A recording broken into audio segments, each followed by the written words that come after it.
You're listening to the Social Selling Simplified podcast. Stick around if you too are obsessed with learning things that actually work and believe that success leaves clues.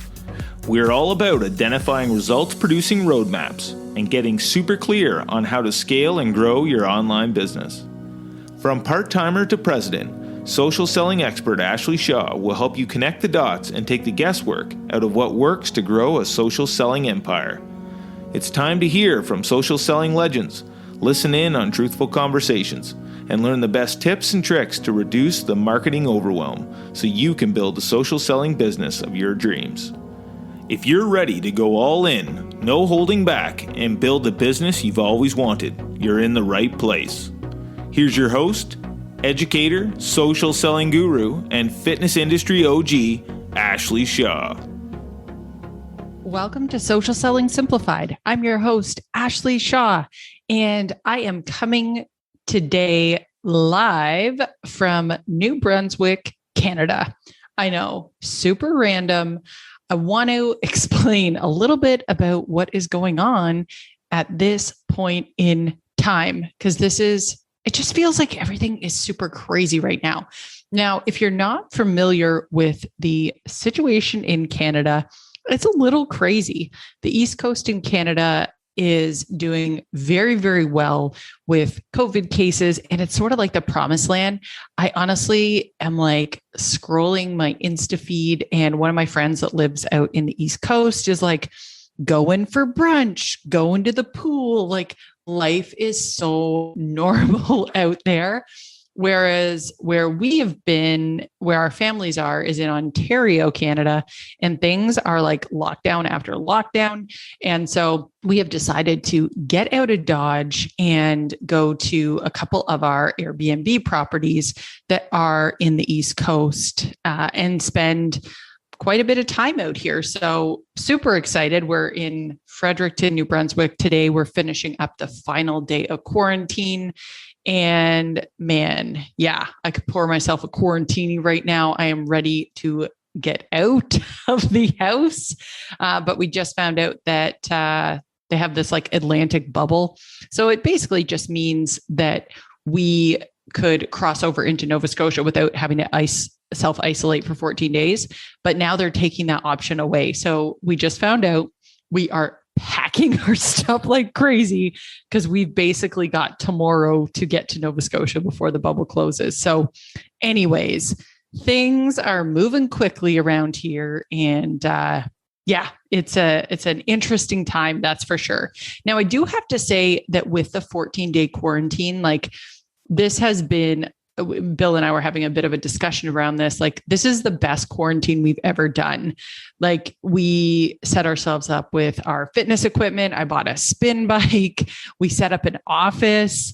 It's just been, it's a good test of like, how do you use 14 days and how can you get some really important things in your business done? Like, I think this is why a lot of business builders and people that run, big businesses take that time to like go somewhere, lock themselves in, whether they're, renting somewhere or maybe a hotel. Like you just go, you hunker down and you get shiz done. So it sort of felt a bit like that. But that's not what today's episode is about. Today's episode is all about the types of social media posts that you need to know about. So I often hear from coaches that they really struggle with what to say, how to say it. And to be honest with you guys, like there are lots of resources out there for social captions. Like you can find social captions anywhere. I think what makes us different at the Fitness Leader Institute and everyone on the Ashley Shaw team is that we look at social media not only as a way to intro you to your ideal customer, but it's so much more about the sales strategy that's baked in. I don't think that social media posts should just only be social media posts with no intention of how they're building the relationship with your ideal customer. And I think that that's where a lot of people trying to utilize social media to sell kind of fall short, is they don't understand how to authentically sell through their social media posts. And therefore, they either are inconsistent and don't do it, or they do it in a way that feels inauthentic and it really feels salesy, and they don't really know what they're doing. So if this is you, definitely, before we jump into these 20 content ideas that I'm going to be sharing with you, go to ashleyshaw.ca/findyourpeeps, peeps as in PEEPS. And we're going to give you 5 free posting templates to really understand and break down what a social media post should have in it. We cover prompts, and we actually give you a template that you can use for your social media posts. So again, that's ashleyshaw.ca/findyourpeeps. Okay, so without further ado, I am going to give you a lesson in posts. And I want to first talk about how content for your social media falls into 3 main buckets. I call these buckets relationship, resource, realization. So the reason that I love this idea of content falling into 3 buckets is that it can get pretty monotonous to be like, oh, what do I post today? And so when you theme it out into different concepts, it makes it much more interesting to create. But then it also allows you in the future to sort of rinse and repeat and be able to use posts that do really well. Like that's sort of a home run with content, is that when you put stuff out there to your audience, really what you're doing is testing to see what they actually engage with. And I think sometimes we can get super attached to that end result. Have I put stuff out there that's gotten 3 likes? Absolutely. Did I learn from it? Absolutely. And that has allowed me to create posts that consistently get, 80 to 300-400 likes a post more consistently. So that is, one of the things we have to remember about content is that it is all about testing to see what your audience loves. And I know for me, my audience loves stuff about my family. Like that is something they really relate with. So the more that you create content, the more that you're going to find that there are certain things that people need to see from you consistently. So just take what you're putting out there as kind of dipping your toe in the water to see, does my audience like this, or is this not something that really relates to them? So when we look at these 3 buckets, relationship, resource, and realization, all 3 of them are really important. So relationship content, this is the rinse and repeat that you can use over and over again. It's something that builds a relationship or builds on the relationship with your ideal customer. You really don't want to attract everyone. I know that some people have a hard time with that. They're like, but I will take anyone. And here's the thing. If you are not sharp in your voice and in your branding, I don't mean rude. I just mean if people cannot tell it is you and you're all over the place, then you're not going to stand out. And the person that you're actually trying to talk to is not going to know that you're talking to them. So this is the content, the type of content, this relationship content that we use the most. 3 to 4 times per week is pretty typical.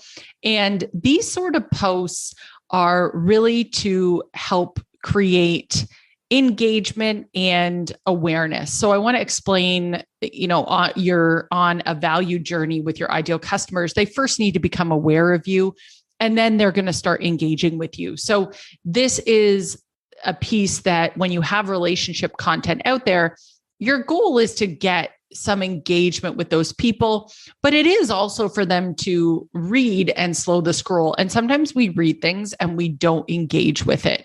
Like I remember reading this post about this mama orca, and she lost her baby. And I was like bawling my eyes out, and I did nothing on that post. I didn't comment. I didn't share. I sat quietly in my thoughts got myself together and have talked about that post more than any other post out there that I've ever sort of like, quote unquote, reshared. So just know that sometimes your content is going to hit people and you may not really see that amplification, like with likes, comments, shares, etc. But the more that you find your voice in your content, the more that you're going to have that ability to create that sharpness so people understand who you are and that it's you talking. So the next type of content is resource content. So this is small wins, teaching, making connections, knocking down objections, and you're posting this about 2 times per week. So here's the difference between relationship and resource content. Relationship is, gifts, it's family, it's things that are entertaining to you. It's like amplifying your values, whereas resource is amplifying your resourcefulness, but also your teaching, how you educate people. So people may not know if they saw a relationship post, what you do in business. But if they saw a resource post, they would know. So it's almost like it's where you niche down a little bit further, where if you're in the health and fitness space, you're going to talk more about nutrition and health. You might talk more about the next why you love creating challenge groups or why you love this particular recipe. If you're in the beauty industry, then this might be somewhere that you have, let's say some tips on how to do your eye makeup after 30 or, things like that. So that is what the resource post is all about. And then lastly, you have the realization category. And this is a call to take some sort of action.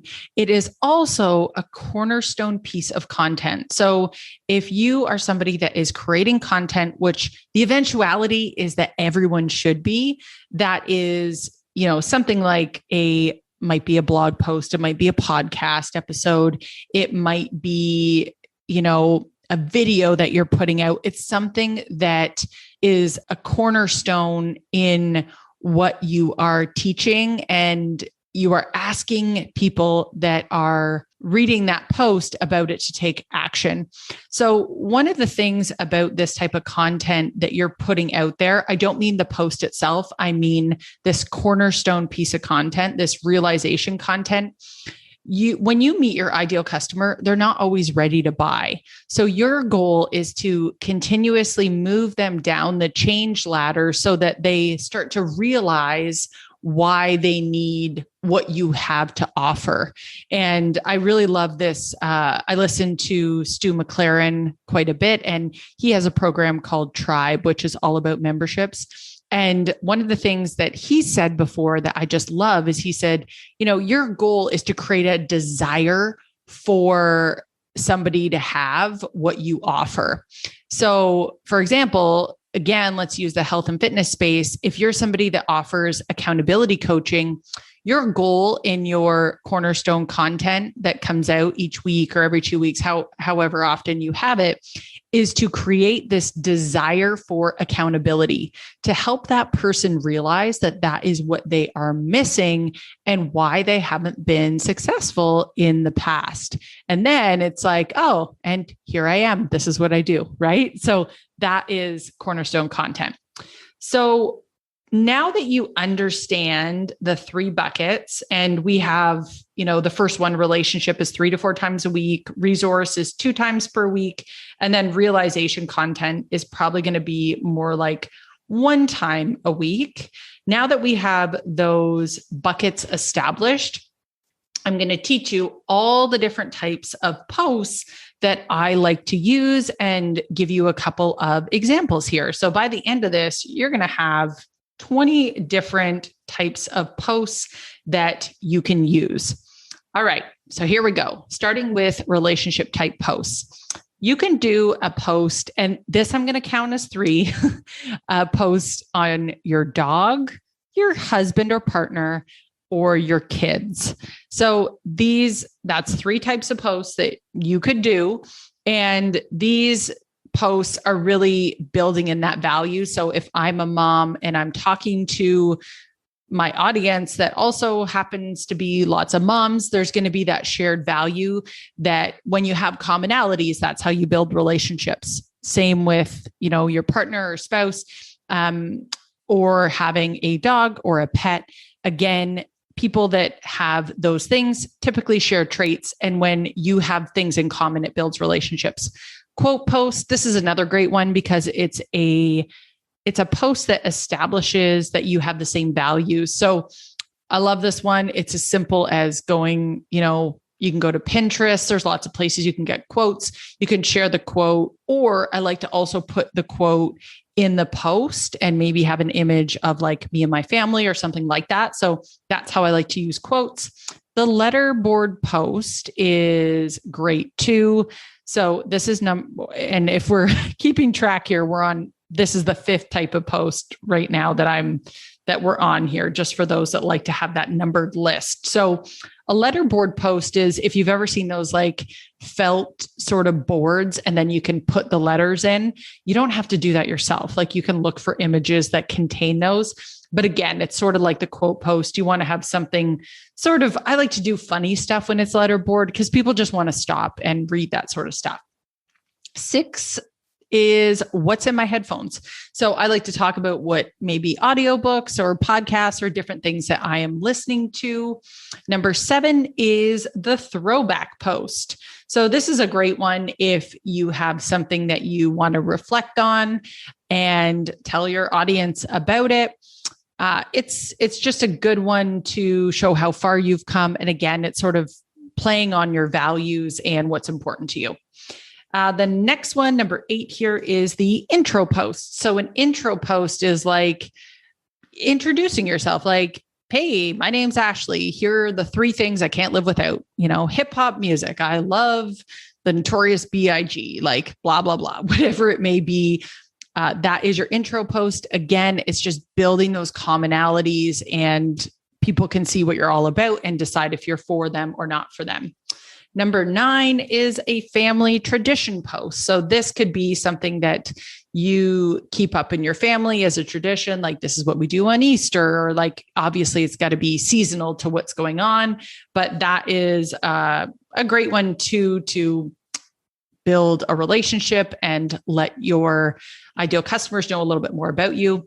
Number 10 is the about me post. So this is less of an intro, but a little bit more of like behind the scenes, why I love this type of workout, or what happened when, like I started drinking 3 liters of water a day. It's just something that's going on about you. Thoughts post. So this is number 11. The thoughts post is really just a thought that you have that you want to share. So I like to keep a journal of these things as I get ideas. I write them down, but it's just a random thought for the day. And then number 12 here is my why post. So this is going to be something all about why you do what you do. So those are 12 ideas on the different types of relationship posts. Now we're going to move into resource. So number 13 is the expertise post. So this one is all about showcasing that you're an expert. I always like to do like a before and after, like this is what I used to be like before, and now this is what I've learned.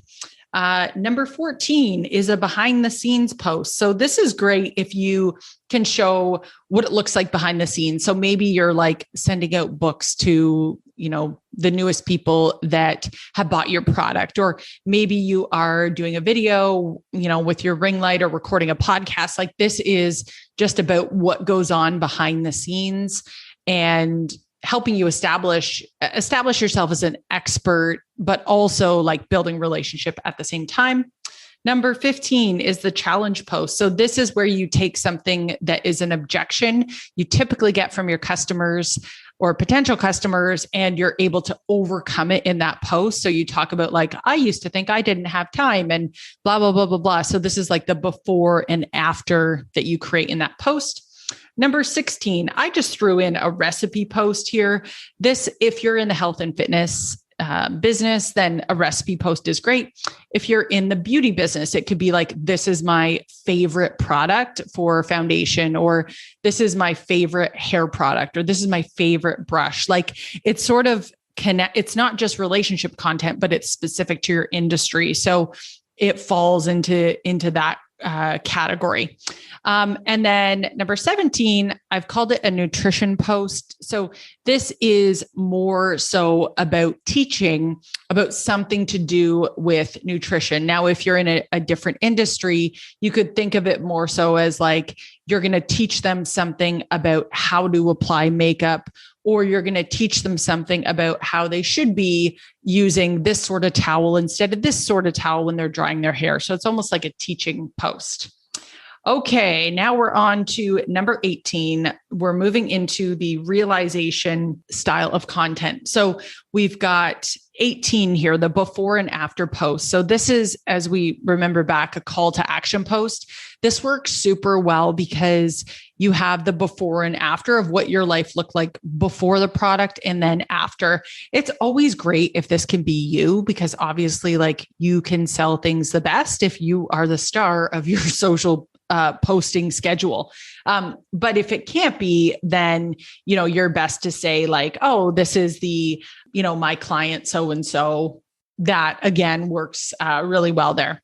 Number 19 is the results post. So this is all about the types of results that can be expected. Again, even in the copy, if it's like the before and after, that tends to work really well.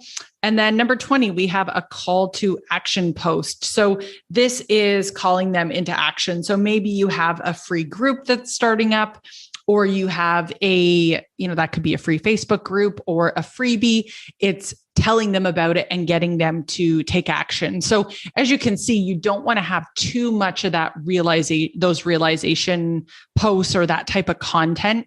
You want to have that like one every 7 to 9 times so that people don't think you're just spamming them with like, do this, buy this. Like you want to slow that down and sort of spread it out.